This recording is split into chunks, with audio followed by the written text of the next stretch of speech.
Assalamu alaikum. Welcome to Fikru Khabar. You're watching Islamic World today. Turkey determined to stop IDLIB ceasefire violations.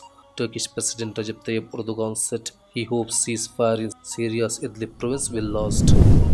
Turkey seeks peace in Libya and Syria as soon as possible. Hulusi Akar said ceasefire in IDLIB and Libya largely implemented. Iraqi Shia groups united for expulsion of US forces. Cleric Muqtada al-Sadr met with representatives of groups in northwestern Iran.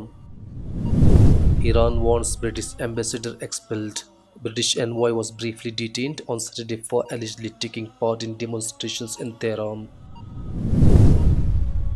Iran arrests suspect in Ukrainian plane crash. Iran says plane was unintentionally shot down by missile. Haftar mobilizes forces near Tripoli, Libyan source. Haftar left Russia without signing ceasefire deal with head of Libya's unity government. Somalia bomb blast outside capital Mogadishu kills 3. 2 also wounded in attack on convoy guarding road construction workers, says police.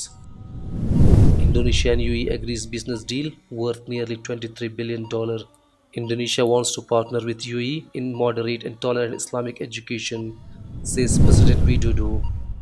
7 Taliban commanders escape in Afghan prisoner break. Insurgents flee prison located 120 km south of capital Kabul. Pakistani court annuls ex-military ruler's conviction. General Musharraf was sentenced to death for high treason last month. Pakistan end to Jammu and Kashmir blockade demanded. Multi-party conference in Islamabad vows to continue to support Kashmiri struggle. 3 militants killed in Kashmir gunfire, police. 1 was believed to be close associate of slain militant commander Burhan Wani.